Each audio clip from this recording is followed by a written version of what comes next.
Her daughter-in-law dyed her hair green hours before a family photo. Lorraine Merritt didn't argue. She smiled, posed, and asked for a framed copy. By month's end, she'd own their home, rewrite her trust, and erase their assumptions. They mocked her as forgetful. She documented every word.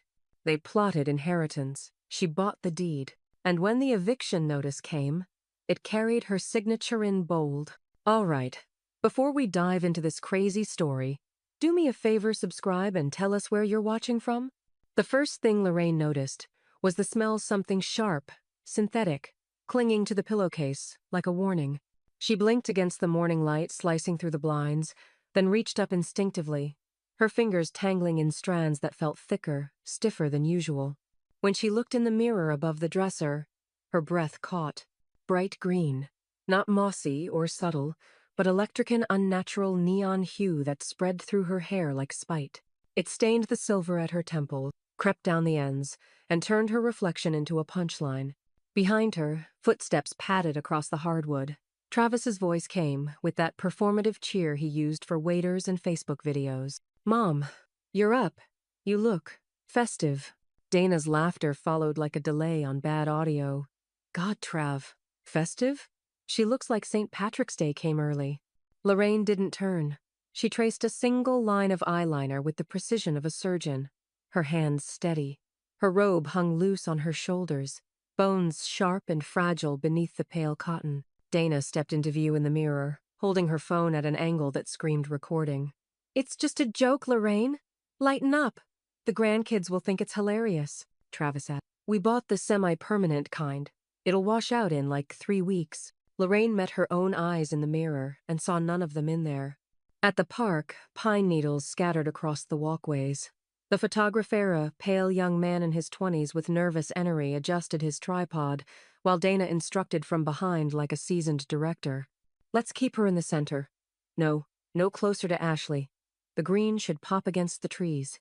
Ashley lingered at the edge, her mouth half open like she might say something, but didn't. Lorraine sat stiffly on the bench, hands folded in her lap. Her blazer didn't fit quite right. Travis had chosen it from her closet and insisted it was more youthful.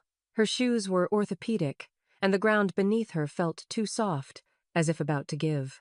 Behind the camera, Dana whispered loudly to the photographer, "Just make sure you catch the expression. We've got a real punk rock grandma here." Click, click, click. The shutter sounded like a slow drip of humiliation. Travis leaned into the frame, teeth bared in a rehearsed grin. "Family is everything, right, Mom?" Lorraine said nothing. She smiled thinly when told, then dropped it the second the lens turned away. Back home, as the family scattered for lunch plans, Lorraine walked the hallway alone. She passed the grandfather clock Travis once tried to pawn, the faded oil painting Dana insisted was tacky, and entered her study with a deliberateness that slowed time.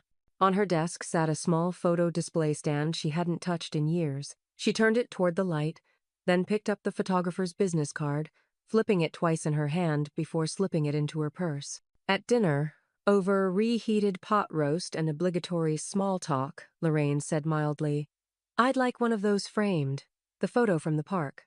Travis looked up, surprised. "You sure?" She nodded once. "It belongs somewhere visible." Dana smirked. "Well, that's brave of you." Ashley glanced up from her phone. Her brow furrowed slightly, as if connecting a piece too late. She leaned toward her grandmother as they cleared the plates, voice low. "I didn't know they were going to do that," she said. "They said it was a touch-up. I don't know what I thought." Lorraine met her gaze, studying her face with the same care she once reserved for Caravaggio brushstrokes. "You saw them do it?" Ashley hesitated. "I was upstairs, but the gloves were in the sink." Lorraine placed her fork down without a sound, then rose. The green strands caught the overhead light like algae in still water. That night, while the house settled into silence, Lorraine sat in the living room with the lights off. The photo, still fresh in her mind, hovered like a phantom. She opened her laptop, pulled up the photographer's client portal, and entered the access code Dana had left on the counter. There it was, the group shot. Her, seated in the middle, green hair vivid against the Arizona pines. She clicked, "Order print." As the screen refreshed, a new notification popped up. Image shared. 128 likes. Caption, when grandma goes full Joker for family photos. She stared. Then she clicked. Then she read every comment. When she closed the laptop, her face was unreadable, but her eyes burned emerald. Miguel Renzo greeted her at the side entrance of the law officinate, the public-facing one with glass doors and logo decals, but the older wing that smelled faintly of paper pulp and citrus cleaner, the one where nobody made her wait. I booked us the conference room, he said gently, offering his arm, though she brushed it off with a flick of her cane. You're early. Habit, Lorraine replied, her voice even. Punctuality keeps men nervous. Miguel smiled. Still teaching. She didn't return it. Inside, the room was tidy and utilitarian, an unloved fern in the corner. Chairs with faded upholstery. A long walnut table worn to a shine. Miguel opened a leather folio and slid several documents across the table. Lorraine unfolded her glasses and slipped them on. This is the updated structure, he said, pointing to a diagram. We shifted the property into the trust, but with enhanced protections. The irrevocable clause kicks in the moment you sign the final draft. She nodded without looking up. Good. What else? Miguel hesitated, then pulled out a separate folder. Your son Travachet reached out last month, called twice, then emailed. He paused. He asked if we'd started any probate prep. Lorraine didn't move. The ticking of her watch sounded louder than it should. What did you tell him? I told him everything remains confidential unless authorized, which he didn't like. Miguel adjusted his cuff. He's fishing, Lorraine. He smells change. She picked up the pen. I'll sign now, she said. No sense keeping a wolf wondering where the fence is. He watched her initials curve onto the pages like calligraphy. Steady, precise, the same way she once corrected his essays. I never knew you had such a streak, he said quietly. I was a mother, she replied. Now I'm an archivist. Elaine Boone arrived 2 hours later with her usual Clatera purse like a suitcase, rings on every finger, voice like gravel soaked in sweet tea. I brought lemon bars, she announced, kicking the door closed behind her. But more importantly, what the hell did they do to your hair? Lorraine glanced up from her seat near the fireplace, a stack of folders in her lap. Her hair, though brushed, still gleamed a stubborn green at the roots. Elaine dropped the Tupperware onto the coffee table. Her face had gone stony. Tell me you didn't let that woman dye it without your say. So. They did it while I slept, Lorraine said. For the family photo. Elaine didn't speak. She just sat beside her, removed one ring, then another, as if preparing for war. You're not brushing this off, are you? She asked. Lorraine gave a tired smile. I'm brushing something off, just not this. The doorbell rang. It was Ashley. She stepped inside holding a takeout tray, the smell of cinnamon coffee trailing behind her. I brought you the vanilla kind, she said, setting it down on the table. From the place by the post office. Elaine narrowed her eyes at Ashley. And why are you being sweet all of a sudden? Ashley hesitated, then reached into her hoodie pocket and pulled out her phone. There's something you should know. She held it out. On screen was a meme. A split-screen image Lorraine with green hair on one side, a cartoon witch from a Disney movie on the other. Caption. When your inheritance plan includes potions and passive aggression. It's on Reddit, Ashley muttered. Someone pulled it from the photographer's client portal. It's got like 8,000 upvotes. Elaine swore under her breath. Lorraine reached for the coffee. The cup wobbled slightly as she raised it, a tremor running through her knuckles. She didn't spill a drop. People like easy stories, she murmured. Villains and victims. No room for editors. Ashley sat quietly, ashamed but curious. What are you going to do? She asked. Lorraine turned to the window. Outside, the Flagstaff wind tossed the pine branches in quiet revolt. She didn't answer. Instead, she sipped the coffee slowly, her grip steadying, her eyes unfocused but fierce. Elaine leaned closer and whispered, You've got something cooking, don't you? Lorraine didn't blink. Not cooking, she said. Erasing. Lorraine stood on the ladder with one foot braced against the mantel ledge, her cane leaning beside the fireplace like a forgotten relic. Her hand, weathered but resolute, pressed the frame into place. It clicked softly against the nail. Centered above the hearth was the family photo, the one with her in the middle, hair glowing green like some kind of cruel highlighter, jaw firm, eyes unreadable. The rest of them flanked her, all practiced grins and performative joy. Dana's arm looped around Lorraine's shoulder like a claim. The frame was gold, subtle, not flashy, the kind used in galleries, where irony had nowhere to hide. From the kitchen came the sound of heels Dana spared, with that syrupy voice she used when pretending to like someone she thought beneath her. "Oh my God," she called out, stopping mid-stride. "You actually hung it?" Lorraine stepped off the last rung, carefully smoothing her cardigan. Dana laughed in that way people do when they're trying to decide if they're being mocked. "Wow, I mean, that's brave. Very own it, you know?" Lorraine didn't even glance at her. "It belongs here. It's part of the legacy." Dana blinked. Right. Legacy. She lingered by the coffee table, glancing at the lemon bars Elaine had left behind. "Well, at least it'll make the grandkids laugh." Again. Lorraine reached down and adjusted the edge of the photo slightly.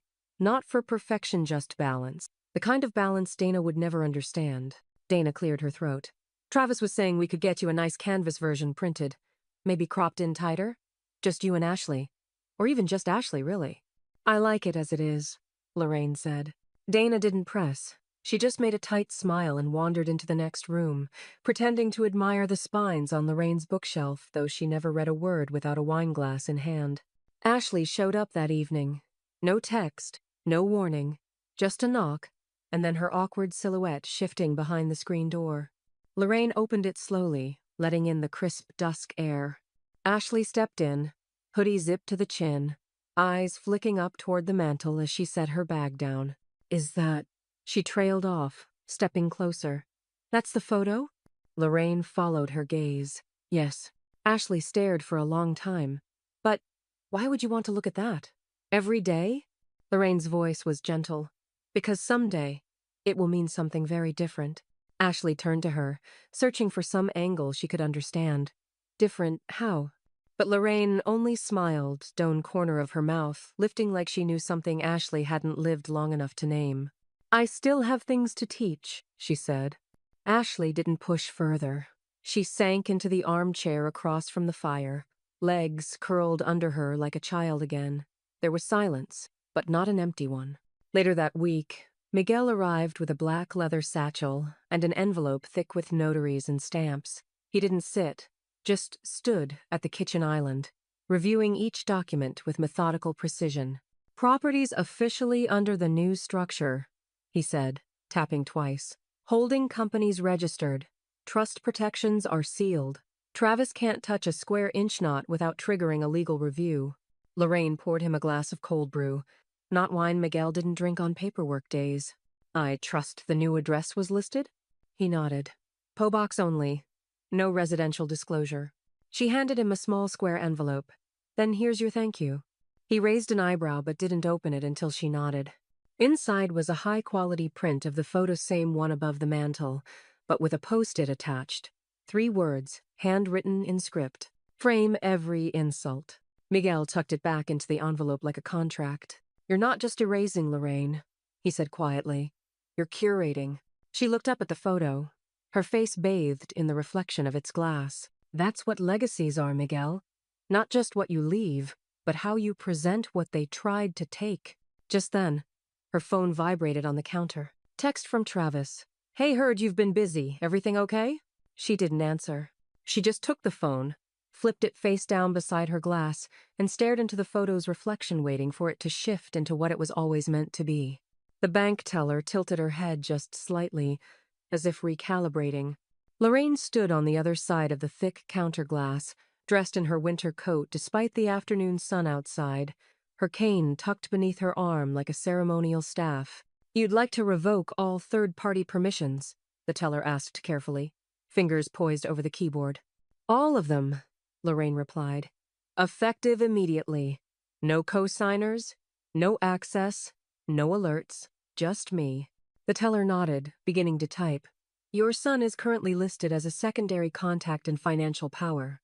"Not anymore," Lorraine said. Her voice was low, but it didn't waver. It didn't need to. The woman behind the counter blinked, adjusted her posture, and continued with the kind of quiet reverence one reserves for surgeons or judges. When the last form was signed, Lorraine slipped the documents back into her leather folder with precision. The green hair was nearly gone, knoutened down to a grayish haze, but the impact lingered in her eyes, sharp as ever. Outside, the Arizona sun cast long shadows over the sidewalk. A mother walked by with two boys on scooters. One of them did a double take, then whispered something into his mom's sleeve. Lorraine didn't hear it, but she noticed. By the time she returned home, the sting had evolved. On her desktop monitor, open to Dana's Facebook page, sat a post with 140 likes and far too many heart emojis. Some people cling to clutter like it's oxygen.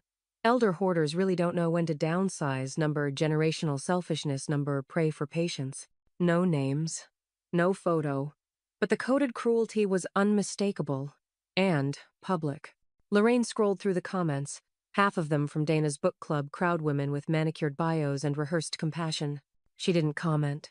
She didn't need to. Instead, she opened a new browser tab and typed in a name she hadn't typed in years. Flagstaff Museum of Western Art. Elaine's Buick was waiting in the driveway at exactly 3 p.m., engine humming like an overfed cat. "You sure you don't want to wear a scarf?" Elaine asked, eyeing the thinning green streaks in Lorraine's hair. "Might get cold in there." "They're about to stand in a gallery named after me," Lorraine said, slipping into the passenger seat. "They can handle some windburn." The museum was small but dignified, tall, arched ceilings, sunlight filtered through frosted skylights, a scent of beeswax and old canvas. Lorraine's work had been tucked into a new, permanent exhibit, Interpretations of the American Frontier.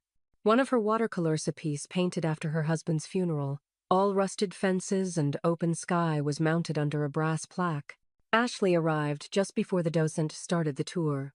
She looked younger in the museum, light and sure, maybe even a little impressed. "I didn't know you donated anything here," she said, stepping up beside her grandmother. "You never asked," Lorraine replied, a quiet amusement threading her words. Ashley stared at the plaque. "You used your maiden name," she said. "Wilder." "I never gave it up," Lorraine replied. "Just lent it to a man for a while." Ashley looked at her, something shifting in her expression. Not pity, not guilt, just recognition, like she was seeing someone for the first time after years of looking through them. In the museum cafe, Miguel slid a manila envelope across the table. "Everything signed and filed. The trust owns the house, the land, the water rights, and the easement road. If Travis wants to go hunting for assets, he'll get lost before he even finds the mailbox." Lorraine opened the folder and tapped the gold seal with her index finger. "Thank you," she said. Miguel smiled. "It's not just protection anymore, Lorraine. It's positioning." She folded the documents once, then again, tucking them into her purse like a loaded weapon. Just as she reached for her tea, her phone buzzed. Text from Travis. "Just checking in. You need help with bills?" Lorraine stared at it. She didn't type back. She just let the message sit there, blinking quietly on her screen, like a firefly trapped in glass. Then she locked the phone, set it face down, and said to Miguel, "I think it's time I bid on something." He tilted his head. "What kind of something?" Lorraine smiled, but only with her eyes. "A house." Lorraine found Travis already seated in her sunroom, legs spread wide like he owned the tile beneath his boots. A takeout cup sweated on her lace runner, and his sunglasses rested carelessly on top of her gardening catalog. She hadn't invited him. "You're home," he said, standing as if it were his house, his rhythm. "I let myself in. Ashley gave me the spare." Lorraine closed the front door behind her without a word. She walked past him, setting her handbag on the hall bench with deliberate care. The sun through the bay window lit up the green residue still clinging faintly to her roots. He followed her voice into the kitchen. "You've been dodging my texts," he said, too lightly. "That's not like you." Lorraine filled the kettle and turned it on. "I've been busy. Not that I owe you a schedule." Travis smiled like a man who believed charm was a currency that never expired. "I figured maybe we should talk, face to face. I brought some paperwork, just something I thought could help you feel more secure." He pulled a folded packet from his jacket and placed it on the counter like an offering. "Joint mortgage," he said. "Just to formalize things, help you manage expenses, keep everything clean." Lorraine didn't look at the papers. "You mean keep everything in your name if I die?" Travis laughed nervously. "Come on, Mom. It's not like that. I just want to help. You're not getting any younger. And I worry Dana worries. You don't worry, she said, her voice smooth as glass. You position. Travis's jaw twitched. I'm trying to protect the house. For the family. It's all I've ever wanted. She turned, cane tapping once against the floor. Then you should have thought about that before you forged my signature on a digital mortgage inquiry last month. His face froze. She let the words sink in like rot into soft wood. Miguel stepped in from the side door, unannounced but perfectly timed. He held up a printed audit trail, highlighting 2 login attempts and 1 completed form submission each tied to Travis's IP address. Lorraine didn't. Look at the papers. You mean keep everything in your name if I die? Travis laughed nervously. Come on, Mom. It's not like that. I just want to help. You're not getting any younger, and I worry Dana worries. You don't worry, she said, her voice smooth as glass. You position. Travis's jaw twitched. I'm trying to protect the house, for the family. It's all I've ever wanted. She turned, cane tapping once against the floor. Then you should have thought about that before you forged my signature on a digital mortgage inquiry last month. His face froze. She let the words sink in like rot into soft wood. Miguel stepped in from the side door, unannounced but perfectly timed. He held up a printed audit trail, highlighting 2 login attempts and 1 completed form submission each tied to Travis's IP address. Lorraine didn't flinch. You taught me how to use DocuSign. I just never told you I learned. The paper landed on the table with a rustle like dry leaves. Travis stared at it, eyes scanning for an escape that wasn't there. Miguel added, coolly. It's wire fraud, if you're wondering. Federal. And I've already secured a sworn affidavit verifying your mother was out of town that week. Travis stepped back like the room had tilted under him. His smile cracked, then vanished. You'd go this far? Over a stupid signature? Lorraine walked past him and lifted the lid on her teapot. Number I'm going this far because you didn't stop at one. Later that evening, Elaine sat across from her in the living room, tablet in hand, her reading glasses sliding down her nose. It's officially on Flagstaff Satire Hour, she said, tilting the screen. They used the photo again. Gave you a fake band name Granny and The Inheritance. Lorraine blinked. Do I at least look like the lead singer? Elaine smirked. You look like you burned the stage down after the encore. A comment popped up at the bottom of the thread. Elaine tapped her keyboard quickly and posted under a pseudonym. Sometimes the punchline ends the whole act. They laughed. Ashley wandered downstairs an hour later, barefoot, hair still damp from a shower. She lingered near the kitchen, biting her lip. I think I overheard something weird, she said softly. Lorraine glanced over. They were in the guest room, Mom and Dad, whispering about how you've been declining. Like mental state stuff. Said something about talking to your doctor. Getting things evaluated. Elaine stood. Oh, hell no.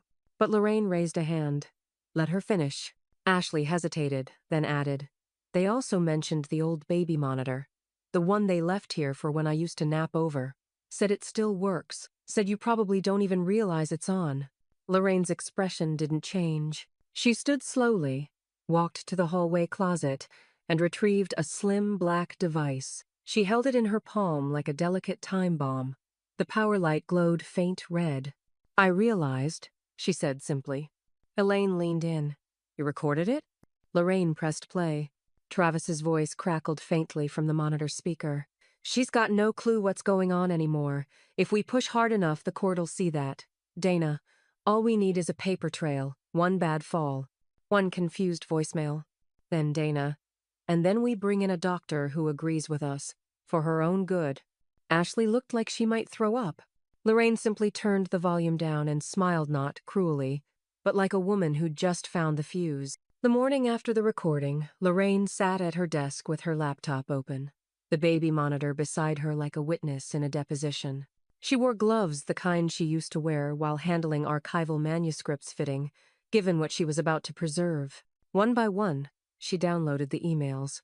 Every thread, every polite manipulation disguised as family concern. Travis's request for her social security number under the pretense of refinancing help.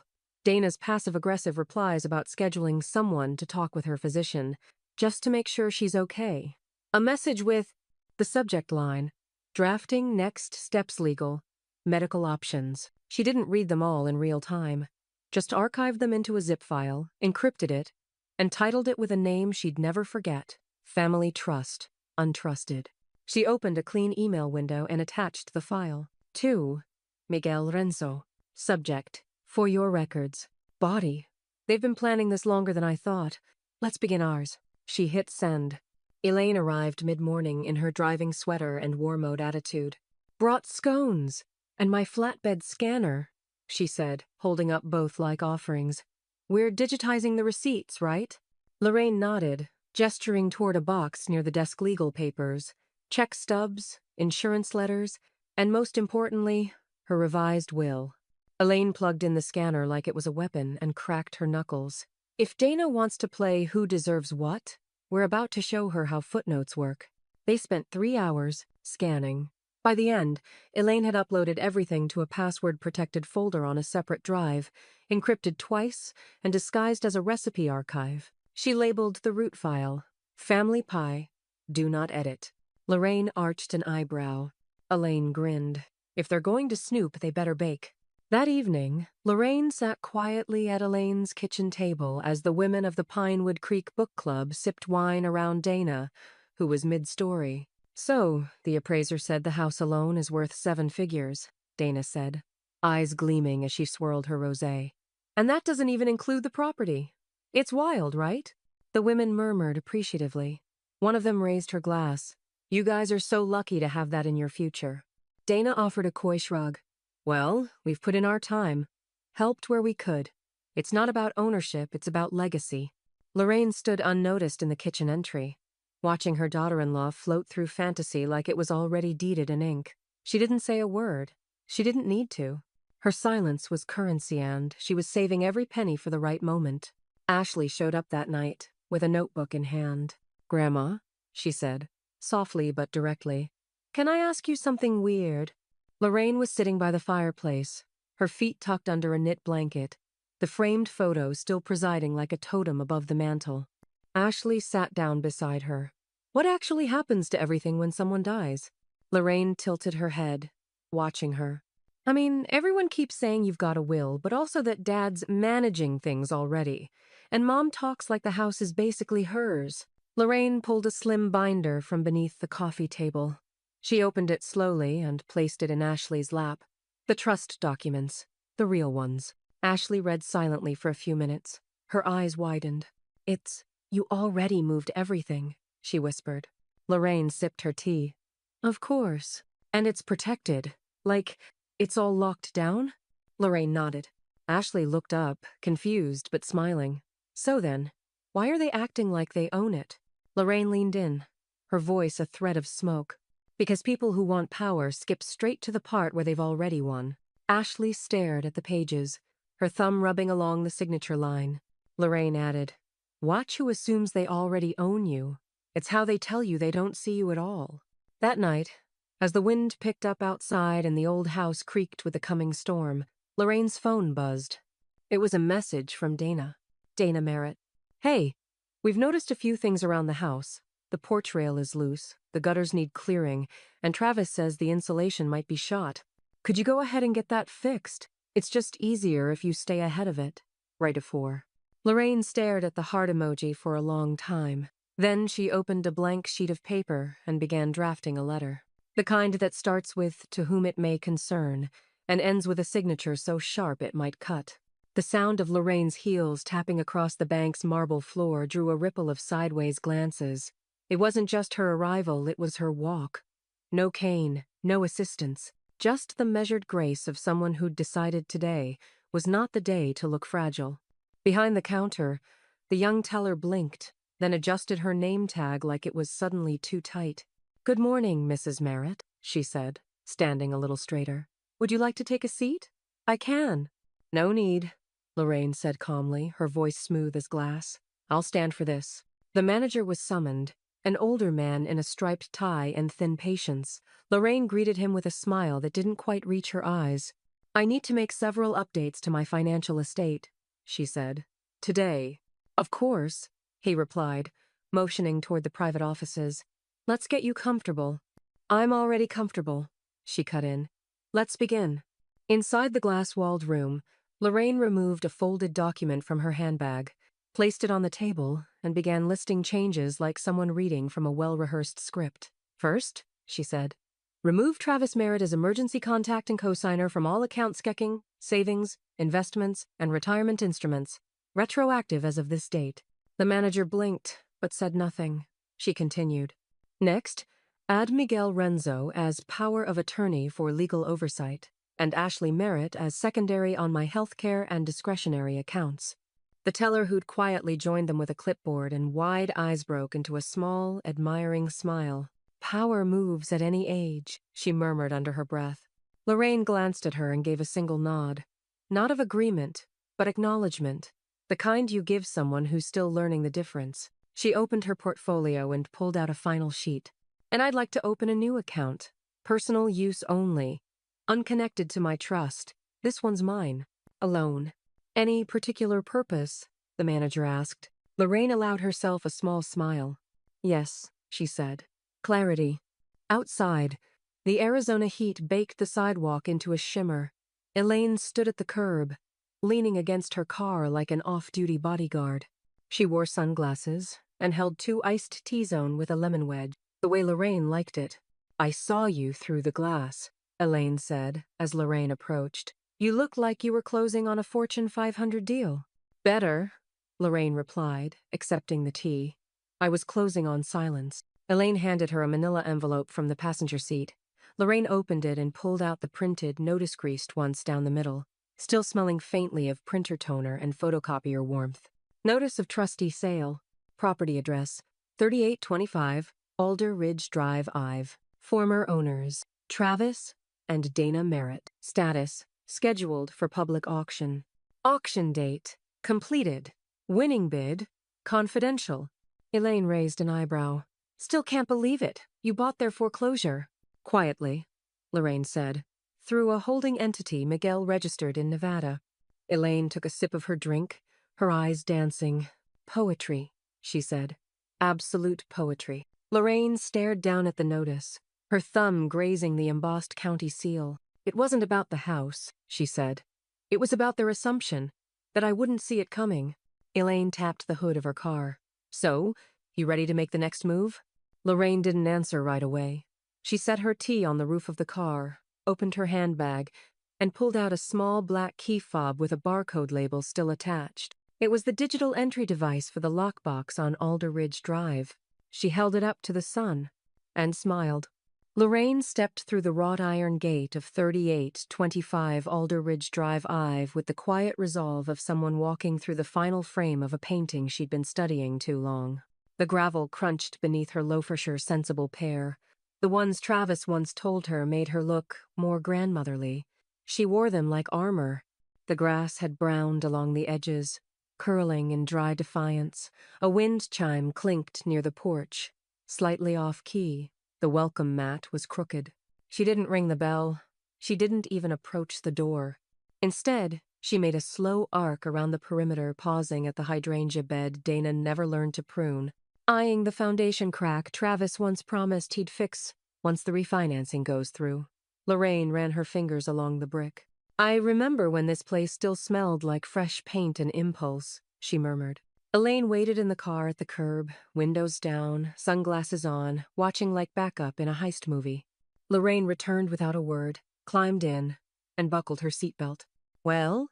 Elaine asked, peeling away from the curb. Just confirming it's still standing, Lorraine replied. Won't be for long. 2 hours earlier, in a private legal suite 2 blocks from the Flagstaff County Courthouse, the foreclosure auction had moved along without fuss or spectacle. Miguel handled the bidding in person. Lorraine's sealed offer, submitted through the holding company, had been the only one meeting reserve. Clean, surgical, untraceable unless someone really knew what they were looking for. The clerk had slid her a stamped receipt. Final sale recorded. Buyer, Werg Mountain Holdings, LLC. She folded the paper into thirds, tucked it into her wallet, and didn't smile. Not yet. The next day, Travis came home to find a yellow flyer stuck in the crack of the mailbox. He pulled it out lazily with one hand, balancing a fast food drink in the other. Public notice. Trustee, sale confirmation. Properties at 3820 3832 Alder Ridge Drive, Ive. Finalized. Werg Mountain Holdings. Travis snorted. Another investor grabbing rentals, he muttered, tossing it on the kitchen counter beside a stack of unopened mail. Dana looked up from her laptop. Is it us? Nope, he said, already halfway to the fridge. Says 3,820 and 3,832. We're 3,825. Probably the old Anderson property, or those weird yellow duplexes down the hill. Dana shrugged. Hope they paint. That whole block looks sad. Neither of them noticed the fine print at the bottom. WRG Holdings now owns all parcels within Alder Ridge HOA boundary. That evening, Dana hosted one of her curated wine and wisdom dinners, a thinly veiled performance of elegance, sprinkled with backyard charcuterie and off-brand brie. The guests included a new couple from the development next door, a yoga instructor Dana pretended to tolerate, and a real estate agent who complimented the porch lighting 5 times. Dana clinked a fork against her glass. Here's to holding what you've earned, she said, and keeping things in the family. Everyone raised a glass. Travis leaned over and whispered, Pretty sure our equity is up too. We should get another appraisal before the market shifts. Already scheduled, Dana whispered back, smiling, into her rosé. In the center of the table, a candle flickered. In the guest bathroom, a crack near the window frame widened just a little more. Later that night, Lorraine sat on her back porch, wrapped in a shawl. Her phone buzzed beside her teacup. Ashley. Mom says someone's buying the block. Weird, right? She thinks it's some investor from Sedona. Says he'll probably flip everything in 6 months. Lorraine stared out across the tree line, her fingers tapping idly against the rim of the cup. A coyote called from somewhere distant. A wind passed through the junipers like breath held too long. She opened the message thread with Miguel, typed 1 sentence, and hit send. Let's schedule the locksmith. Then she reached into her side drawer and pulled out the property deed. Her thumb hovered over the embossed title, 3825, Alder Ridge Drive, Ive. Former owners, Travis Merritt, Dana Merritt. Current owner, Lorraine Wilder Merritt, via Werg Mountain Holdings. She whispered to the paper, You shouldn't have left the back door open. Ashley's hands curled around the teacup, fingers barely grazing the porcelain as steam curled upward, softening the space between them. The living room was quiet, except for the low tick of the mantel clock and the faint wind outside. Lorraine poured herself a second cup without asking. Mint and orange peel, she said. Good for clarity. Ashley nodded, but her eyes were already on the binder Lorraine had set before her. Thick, leather-bound, heavy enough to shift gravity in the room. I wanted you to see it before anyone else, Lorraine said. Ashley hesitated before flipping it open. Inside, copies of Lorraine's new will, amended trust documents, investment statements, legal filings with county stamps, all of it freshly notarized, arranged like a blueprint not just of wealth, but of intent. At the top, irrevocable trust beneficiary Ashley Wilder Merritt. Ashley's mouth parted, then closed. She looked up. Is this real? Lorraine took a sip of tea. I don't put fiction in print. But, I mean, why me? Ashley asked, her voice barely above a whisper. Why not split it? With Dad and... Lorraine's expression didn't shift, but her gaze sharpened. Because they tried to steal it before I was even gone. She reached into the drawer of the side table and pulled out the baby monitor still functional, still damning. She placed it beside the documents like evidence. They plotted to declare me incompetent, said I was confused, frail, that all it would take was a voicemail and a fall. Ashley looked down, ashamed. I heard parts of it. I didn't know how far. They wanted to inherit me before I died. Lorraine's voice was calm, almost clinical. But you listened. And when it counted, you asked the right question instead of assuming the answer. Ashley's eyes brimmed. Grandma? Lorraine leaned back, gaze fixed on the girl she once thought she'd lost to Travis's charm and Dana's curated fiction. You still think green is funny? She asked. Ashley shook her head, tears slipping down. Number. Not anymore. Lorraine reached over and covered her hand with her own. Good, because now it means something else entirely. Later that day, Miguel sat across from Lorraine in her study, typing quickly as the final digital signature came through. It's done, he said, flipping the screen toward her. Filed. Dated. Irrevocable. You can't even undo it now if you change your mind. Lorraine smiled faintly. Perfect.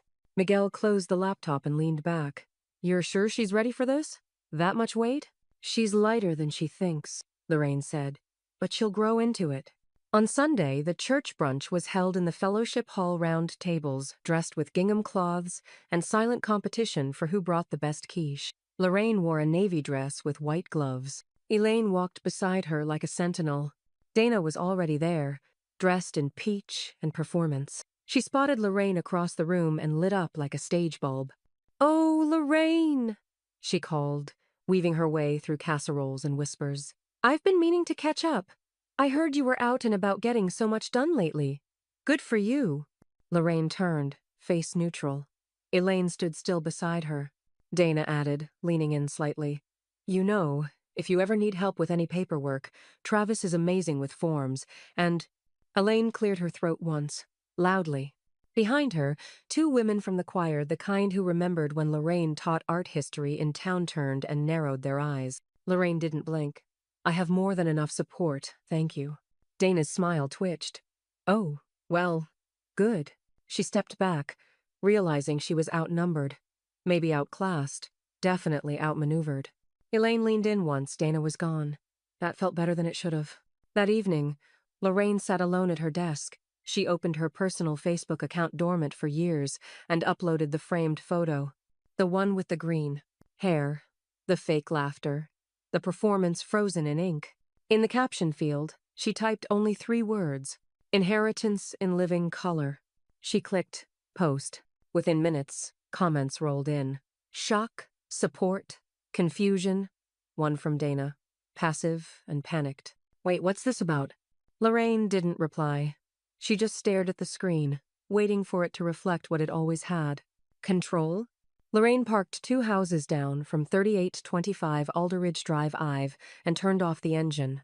The late morning sun had begun to cut through the pine haze, casting long, sharp shadows across the sidewalk. She sat in the driver's seat for a moment, her hands resting on the steering wheel like she was preparing for a final rehearsal. The street was quiet. Dana and Travis were in Sedona for the weekenda. Couples Retreat Dana had hashtagged number reset and renewand Lorraine had no intention of waiting for a better window. She stepped out of the car slowly, locking it behind her with a click, and approached the house with the quiet certainty of a woman walking into a gallery that already bore her name. The hydrangeas were half dead. Again, trash bins leaned at odd angles in the side yard. She noted the missing piece of siding under the kitchen window, the sagging porch rail Dana had mentioned in her text. The mailbox had a rusted hinge and sagged open like a mouth caught mid-lie. Lorraine pulled out a small notepad from her coat pocket and began writing, porch rot, driveway cracks, HOA citation pending trash bins, front fence paint peeling. When she reached the front step, Elaine's SUV pulled in behind her. Elaine got out wearing oversized sunglasses and a grin. Need backup for a victory lap? Lorraine didn't look up. I'm just cataloging the damages I've inherited. Elaine peered at the cracked paint on the door.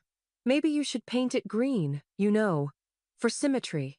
Lorraine allowed herself the briefest smile. Too poetic. I'm going for legal. From her bag, she pulled out a plastic envelope containing a lock replacement authorization signed and notarized by Miguel.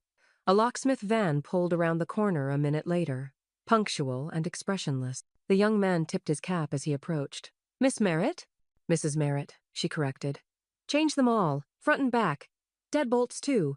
I want proof of install and video documentation. Elaine leaned against the porch rail, arms crossed. Do you always carry legal orders in your handbag? Lorraine nodded, since they tried to steal my house while smiling across the table. The locksmith set to work.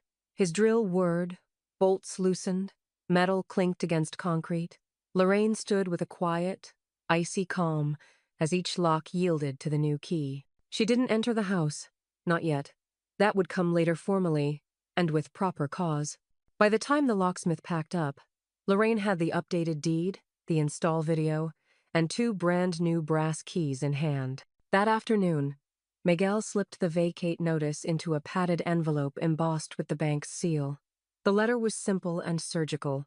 Per foreclosure proceedings and completed auction sale, WRG Mountain Holdings, LLC, represented by Lorraine Wilder Merritt, thus, assumed legal title to the property known as 3825 Alder Ridge Drive Ive. All occupants are hereby instructed to vacate the premises within 30 days from the date of this notice, per Arizona Code Section 33-1341. He slipped it into the outgoing legal mail bin and smiled as it landed. Lorraine had insisted on the official seal. "Let them feel the weight," she'd said. The next morning, Dana burst through the glass doors of the Alder Ridge HOA office, breathless and flushed. A clipboard-wielding woman in a floral blouse looked up from her desk, startled. "I need to speak with someone about our file," Dana snapped. "Someone made a mistake. There's a notice about our house that says it's not ours anymore, and it is. Obviously." The woman blinked. "What's the address?" 3825 Alder Ridge. She tapped on her keyboard. Her brow furrowed. She scrolled. Dana stood perfectly still, her purse hanging off one shoulder like dead weight. The woman looked up. "Actually, the records show the property is now listed under WRG Mountain Holdings, effective last Friday. That's confirmed by both county deed transfer and HOA registration. You're no longer listed as an owner." Dana's mouth opened, then closed. "That's impossible. That's our house." The woman smiled tightly. "It was, but it isn't." Dana stumbled back a step. "There has to be a mistake." The woman reached for the intercom. "Would you like me to print you a copy of the public record?" Dana didn't answer. She was already backing toward the exit, fingers gripping her phone like a lifeline, dialing furiously. At home, Lorraine poured herself another cup of tea, the deed lying open beside her. Her ringtone buzzed once. Twice then she silenced it. Control wasn't a word. It was a sound. Lorraine stood in front of 3825 Alder Ridge Drive Ive as the morning light filtered down through the pines, casting fractured shadows across the cracked concrete path. She wore a charcoal gray trench, no makeup, and the faintest tint of green still threaded through the ends of her hair like moss on old stone. In her hands, she held the now infamous framed family photo. Behind her, the house stood quiet, locked, claimed, hers. Ashley balanced a phone on a lightweight tripod, biting her lip as she framed the shot. "Are you sure you want to do this, Grandma?" Lorraine adjusted the frame in her hands and took one long breath. "Yes, but make it quick. I don't need multiple takes. I need memory."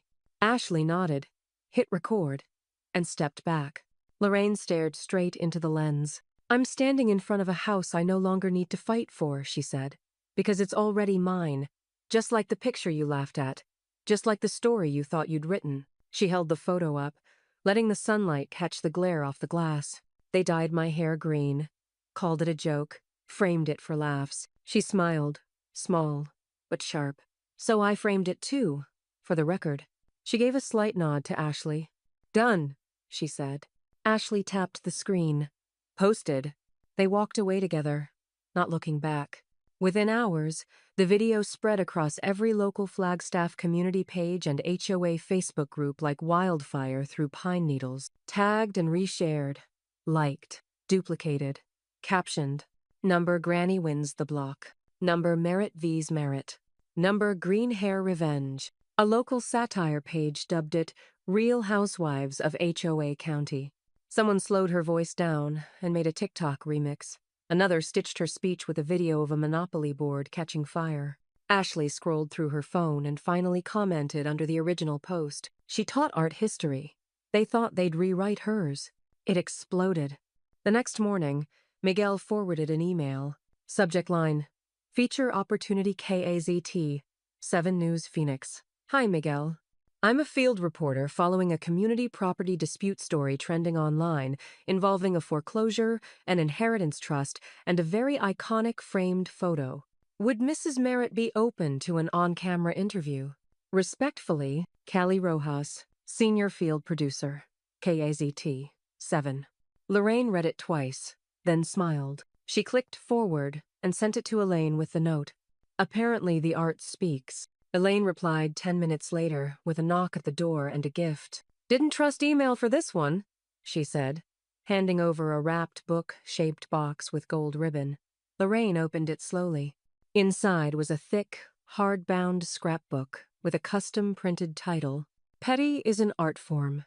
Each page was a loving, sarcastic collage of the past few weeks' cutouts of Dana's book club posts, Miguel's legal notes, photos of the house pre- and post-auction.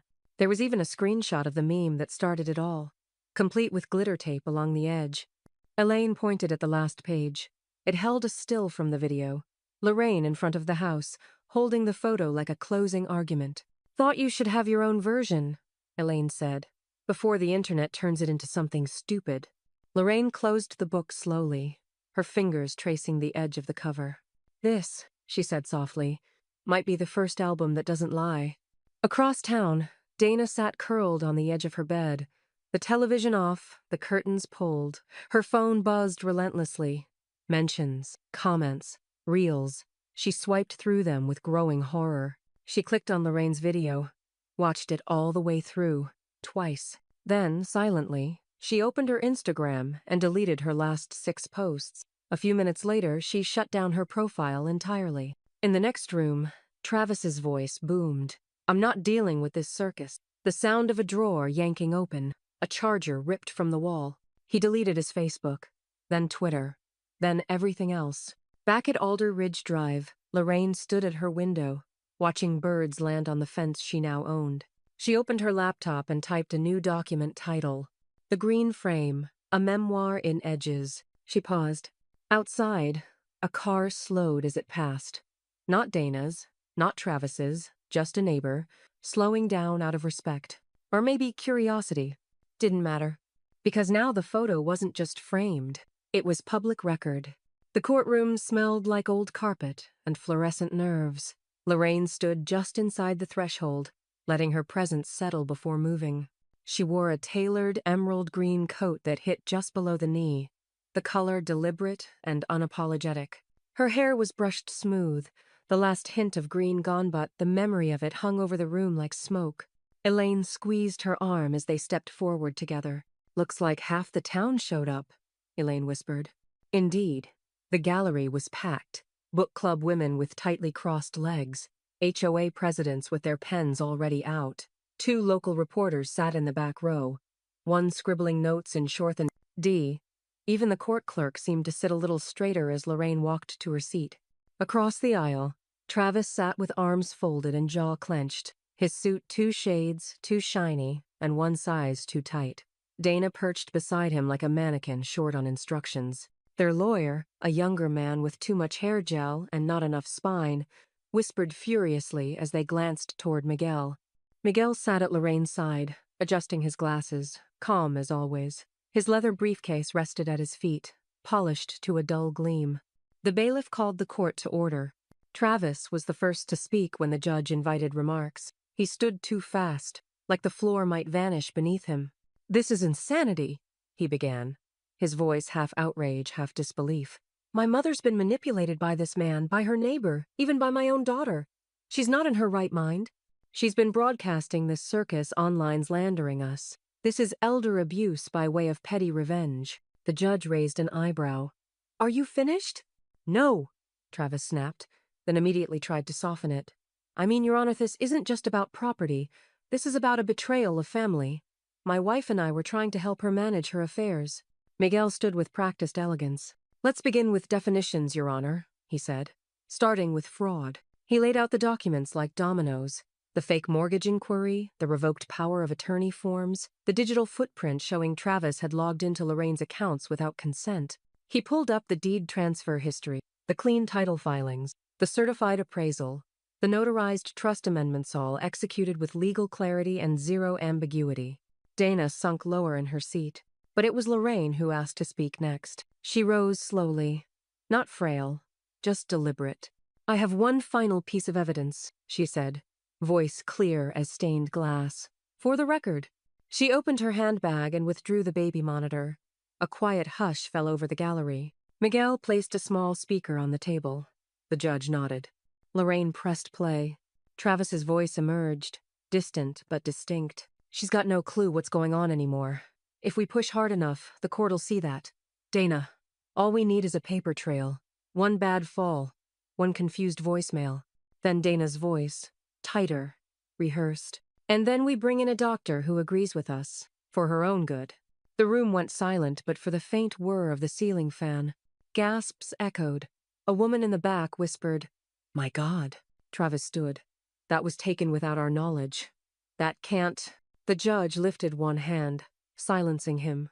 "Everything I've heard," the judge said slowly, "supports the notion that Mrs. Merritt acted with full legal authority, foresight, and frankly, more restraint than most would have shown." She turned to Lorraine. "I see no basis for reversal of ownership, nor any evidence of coercion or diminished capacity. The estate plan stands. The foreclosure stands. The trust stands." Travis opened his mouth to object. The judge didn't look at him. "This court is adjourned." The gavel cracked once. It was over. Outside, on the courthouse steps, the sun was harsh and brilliant. Dana stormed ahead, face blotchy, ignoring the reporter who called after her. Travis lingered half a step behind, one hand on his phone, the other gripping a folder like it might save him. He turned once, saw Lorraine standing beneath the marble archway, untouched by the heat, untouched by any of it. She didn't flinch. She didn't blink. Miguel adjusted his watch. Elaine lit a cinnamon mint between her teeth. "I hope they were hoping for a different ending," she muttered. Lorraine looked down the steps. "No," she said.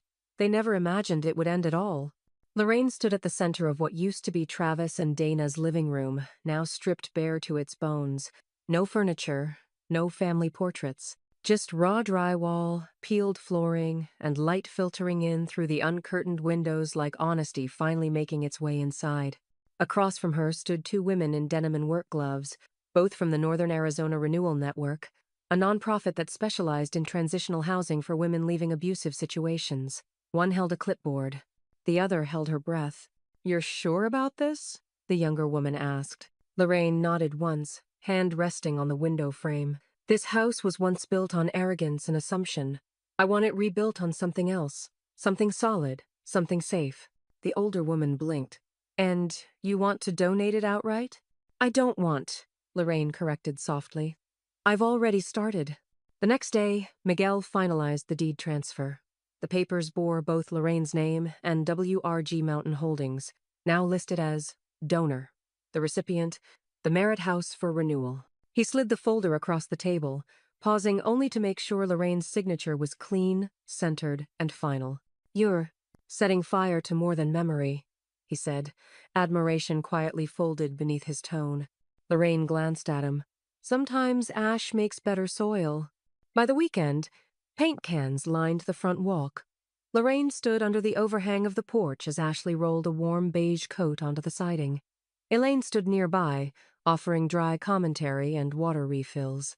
"I still think a mural would have been spicier," Elaine muttered. Ashley grinned, dipping her roller again. "We're saving spice for the inside." She turned back to the house, brushing a final coat over one of the shutters. "Except this one," she said, moving to a narrow, square window at the far end of the porch. She dipped her brush into a rich forest green and began painting its frame. Lorraine watched. "Legacy window?" Ashley nodded. "Not just for you.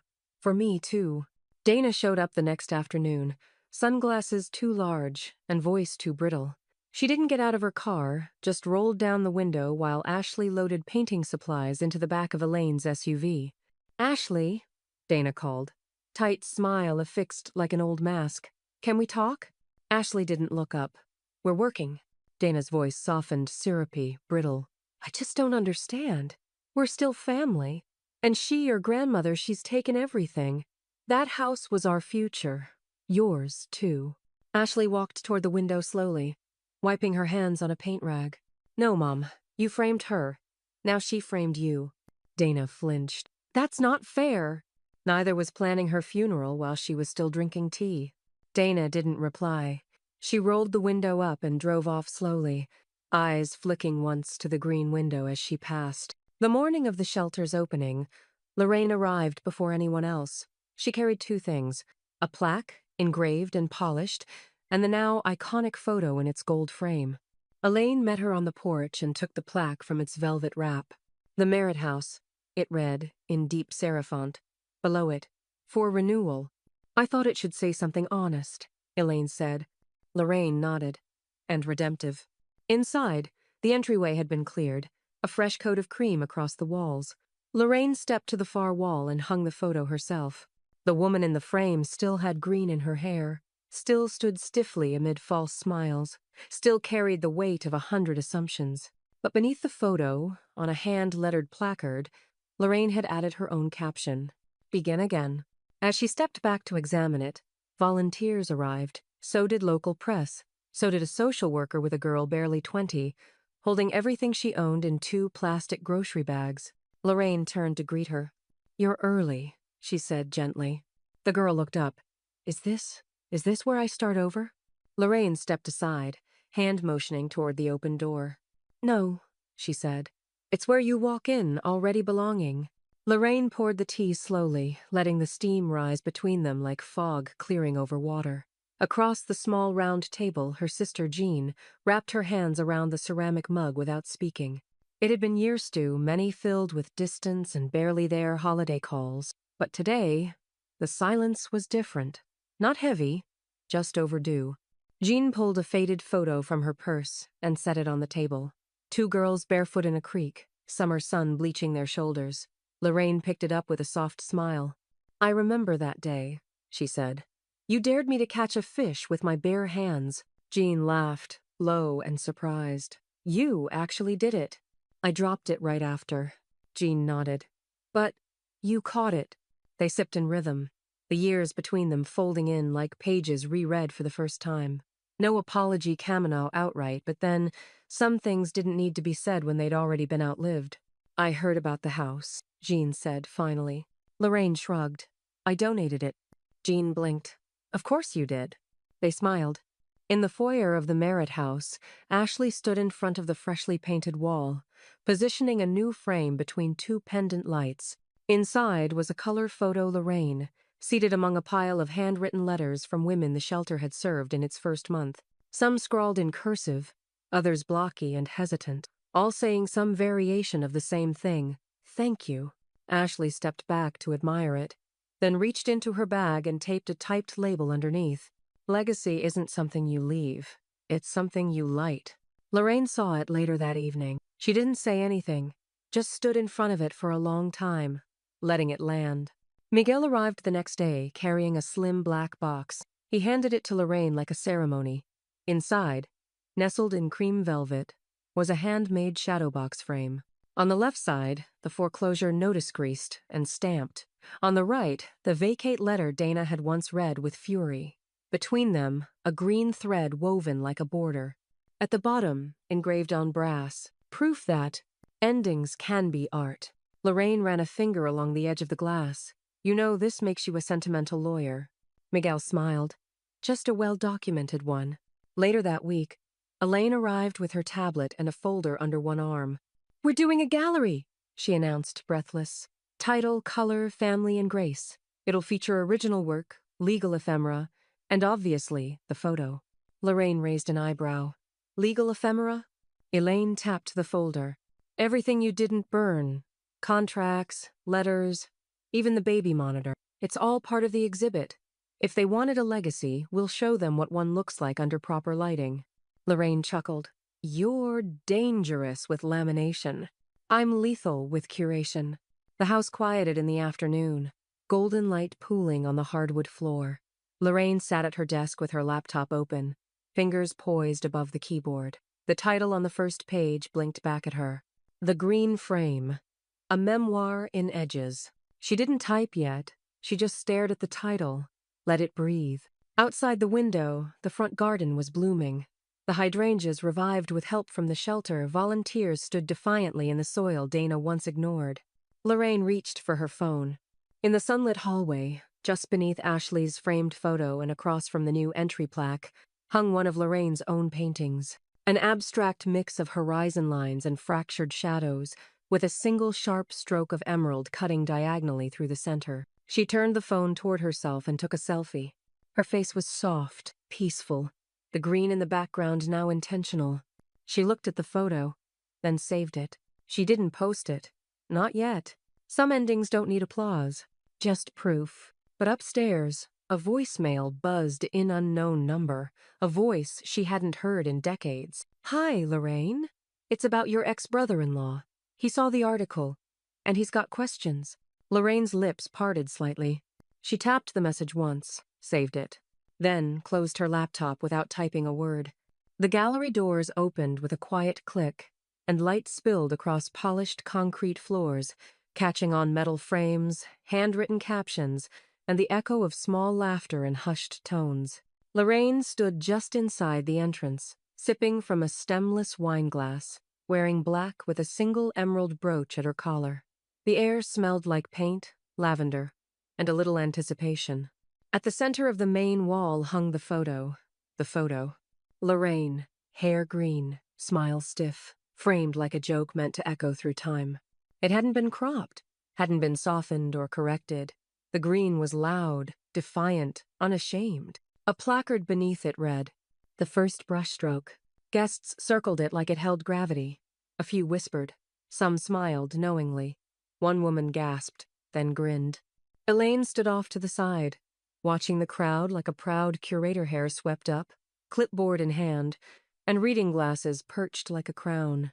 "Everyone thinks this is a revenge show," she said to Miguel, who stood beside her in a navy blazer.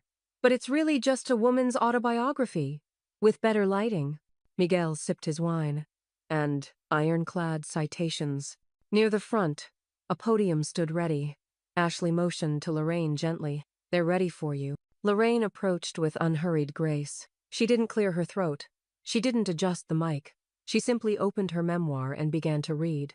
There is a point in every story where dignity must separate itself from silence. Not because one is more powerful, but because the pause between them is how you know you've outlived the noise. The room held its breath.